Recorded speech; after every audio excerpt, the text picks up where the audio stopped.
Hello, my friends, and welcome back. Thank you very much for being with me again today.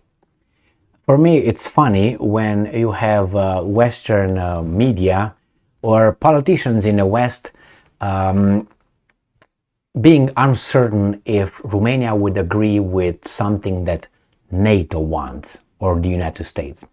Ask me, and the answer is always yes. My pants are down, I'm bent over and waiting. That's Romania. I was born in Romania and I'm very sour about what's going on over there. That's why I'm not there anymore. I wouldn't have had either a heart attack over there or I don't know, go to jail after a fight or something. So what's going on here? We have an article from Politico and it says that West eyes Romania as possible F-16 training site for Ukrainian pilots.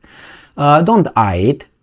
It's a done deal. I, Emil Kosman, guarantee you that. Vouch for that with my balls. You can cut them off if Romania says no. It's already, the West did not even ask and Romania said yes. You don't believe me? You'll see. I know those weasels. I know. And the guys in charge, not Romanians per se. You know, good people and bad people, but the politicians are as they are, and on whose payroll. The Netherlands and Denmark are leading the multinational training effort, but specific issues remain unsettled. A coalition of Western countries is eyeing Romania. Done deal! I tell you that as a possible location to train Ukrainian pilots to fly F-16 fighter jets, according to 3 people with knowledge of the planning, indicating that NATO countries are moving closer to starting a program that could see the warplanes above Ukrainian skies within months. Romania, and I'm quoting, is one of the sites that the coalition is looking at for hosting training in. And quote, said a Western official who, along with a current and a former Defense Department official, were granted anonymity to discuss a sensitive effort. Yeah, okay. A Lockheed spokesperson pointed to comments by the company's chief operating officer, Frank John Smith, Frank S. whatever, Saint John, I'm guessing, this week that the firm stands ready to train Ukrainian pilots to fly and maintain the F-16s as soon as Western countries agree to send them. Okay, I'm gonna go down here. Right here. Romania's Air Force, very important to listen to this, my fellow Romanians. Romania's Air Force operates a fleet of 17, wow, second-hand F-16s. As I said, this is like buying a second-hand parachute. Never buy a second-hand parachute. Never. Why? You know exactly why. So it's second-hand because, you know, that's how Romanians are. You know, that's why I hate this kind of things. That's why. It's another reason. I don't want to say more. Acquired from Portugal, so bought it from Portugal second-hand. Good job. And is buying an additional 32 jets from, not from the United States of America, from Norway. I'm guessing those are again second-hand. However, Bucharest recently approved a plan to purchase the more advanced F-35. Wow, like how many? 1? Let me tell you a joke. I'm not gonna give you the country because the joke was in Romania. So anyway, I'm gonna give you Romania as a joke. So it's like Romania is gonna fight United States of America, and you know, the Romanian, hey, well, let's send, the Americans are attacking with their airplanes, whatever, the fighter jets are coming. Excuse me, I would like to report. Yes, come on, go and send the aircraft out there to fight the Americans. Allow me to report, the pilot is sick. We can't send our Air Force. So the same is here. Romania is going to have 1 F-35.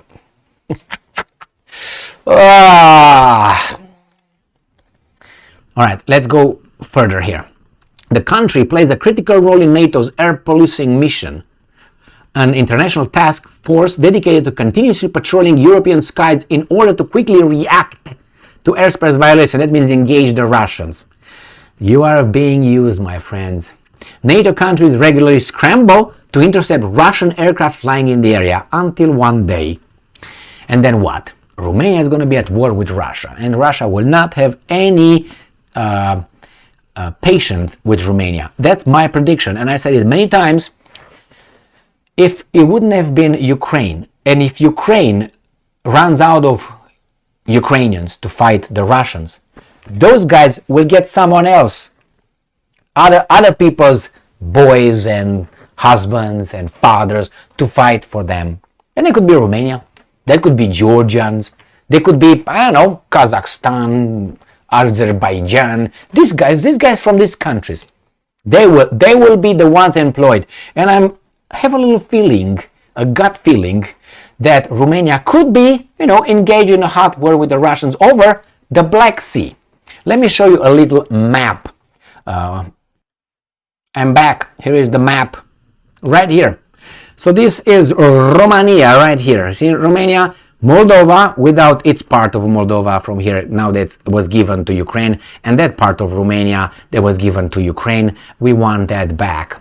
But anyway, never gonna have it. So here is Romania. Here is the Black Sea right here. This is Sevastopol. This is the Crimean Peninsula. This is where the war is.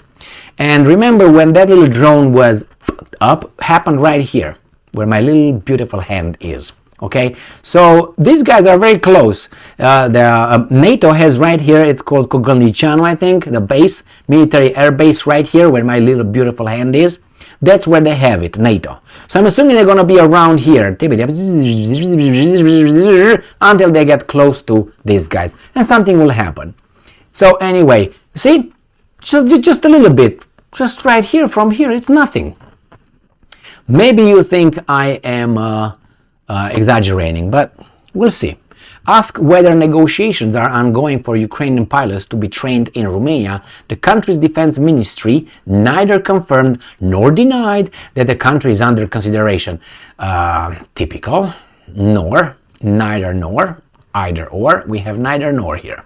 But commenting more broadly, the ministry did say in an email statement Wednesday that the country, and I'm quoting, welcomes the initiative to establish a coalition of NATO allies to provide training of pilots for F-16s. That means our pants and panties underwear are down to our ankles. We are bent over with our asses up in the air, waiting for you to come. Come over, my bad. And I'm quoting again. We reiterate that Romania is working closely with its NATO allies. Yeah, I want to see the Romanians training, I don't know, somewhere else, or bringing some, I don't know, detachments, some battalions in the state of, let's say, Washington or Oregon. Allies. EU partners. Oh, they're EU partners. Oh, these are such euphemisms here. It's strategic partners and the leadership of Ukraine to ensure that the Ukrainian nation has the ability to withstand and effectively resist the illegal Russian unprovoked. You didn't mention it. You're fucked. Aggression and occupation of Ukrainian sovereign territory. Oh my God, you say about the occupation of Ukraine sovereign territory? How about this, Romanian weasels? Hey, this is yours, this is yours, this is yours. Don't tell me about the sovereignty of Ukraine. Moldova is Romania, this part Romania, this part Romania. Look at 1940. Stalin, the Gruzin, the Georgian Soviet dictator, he told Romanians, hey, you either give us this part right here, or we're gonna attack you. That's an ultimatum. And Romanians, neither nor, said, take it. And they took it. And then Stalin broke Moldova, which is Bessarabia, this part, took it away and gave it to whom? To these guys. They took Bukovina, which is this part, and northern Moldova, and gave it to whom? They gave it to Ukraine. That's how they made Ukraine. And Moldova remained a socialist Soviet Republic of Moldova. After 1991, these parts were supposed to go back where they were taken abusively, ordered by ultimatum by the dictator, evil guy Stalin. But instead, they gave it to Ukraine. They gave it to Ukraine and allowed this artificial country to exist here. All right, now you got my position on that. Weasels, weasels, weasels, weasels. That's why I like the Serbs. That's one of the reasons I like the Serbs and I like the Croats, because they have balls. Romanians, yeah, you want it? Take it. And then it was the Hungarians with the Germans with northwestern of Transylvania. Hitler said, you got to give it to Hungarians. We're going to see where are the Hungarians. They have majority population, and they carved it in a certain way and gave it to Hungary. And then it was the quadrilateral, the southern part of Romania.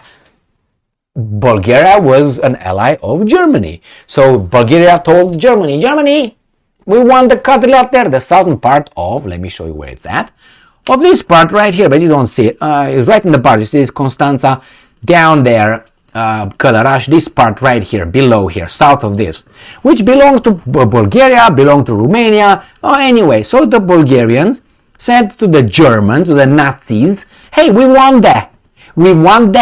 This part right here, this part right here. We want that. And what's his name? I was about to say Nietzsche, Jesus Christ.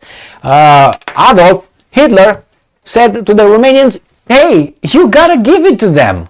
And Romania says, yes. Now, do you have any respect for that kind of country and those kind of leaders? Now I have a heated conversation with some Romanians who says, yeah, that's how the story goes in Romania. That's how they justify this bullshit. Yes, that's how we kept our national integrity and unity, because otherwise we would have been wiped out. Maybe Jesus Christ would have landed and said, no, Adolf, you can't do that. I will intervene for the Romanians. I mean, with scenarios I can go wherever. And did the Serb or the Yugoslavian, that part Yugoslavia, did they do the same thing? How do you call them? The Germans told them the same thing. You either kneel or we're gonna come over, Red Rover. And what did the Serbs, the Croats, and everybody else say? No, come over, we're gonna fuck you up. And they came over and they fucked them up. But what did they do? La Resistance, remember? And you got Tito. What did he do? He fought the Germans, and not only Tito. Tito was a Croat. He was not a Serb. Anyway, my friends, and they fought, and after the war ended, what happened? Yugoslavia got over there back where it was, like Romania would have. But Romania, we kept our unity. Good job. What exactly unity you kept? You mean Bucharest? That's what you kept? Huh? If they would have asked for Bucharest, what would you have done? Give Bucharest? Well, it's a lot of anonymity. Anyway,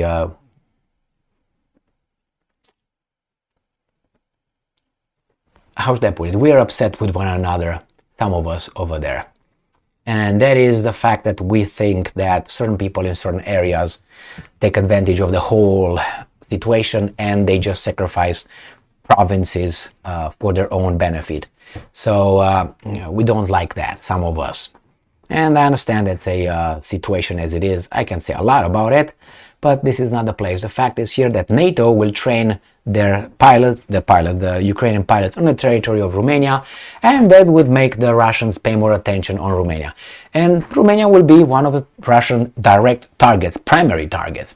That's fine. And remember, if the Americans, if the Russians attack Romania, let's say, do you think that the other guys are going to do what? Are going to intervene? If the Russians, let's say, just deliver a few nuclear bombs, let's say tactical nuclear bombs, what do you think the West are going to do?